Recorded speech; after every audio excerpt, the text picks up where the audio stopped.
বাংলাদেশে যা কিছুই সংস্কার এবং উৎপাদনশীল শিক্ষা, উন্নয়ন এবং সমৃদ্ধির পরিকল্পনা প্রণীত হয়েছে, বাস্তবায়ন হয়েছে, সকল কিছু বিএনপির হাত ধরেই শুরু হয়েছে।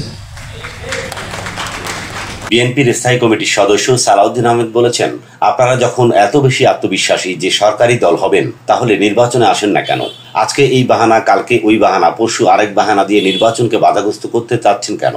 উদ্দেশ্যটা কি সেটা আমরা জানি। শনিবার রাজধানীর কাকরাইলে ডিপ্লোমা ইঞ্জিনিয়ার্স ইনস্টিটিউশনে তারুণ্যের রাষ্ট্রচিন্তার তৃতীয় সংলাপ মানবিক মূল্যবোধ সম্পন্ন শিক্ষা ও শিক্ষাঙ্গন বিষয়ক এক আলোচনা সভায় প্রধান অতিথির বক্তব্যে তিনি এসব কথা বলেন। এই আলোচনা সভার আয়োজন করে অর্পণ আলোক সংঘ। সালাউদ্দিন আহমেদ বলেন, যে দেশে সিভিক সেন্সের মাত্রাটা এখনো ওই পর্যায়ে যায় না, যে দেশে অর্থনৈতিক অবস্থার মান ওই পর্যায়ে যায় না, সেই দেশে সেই উপযোগী কর্ম পরিকল্পনা করতে হয় এবং নীতি ও আইন প্রণয়ন করতে হয়।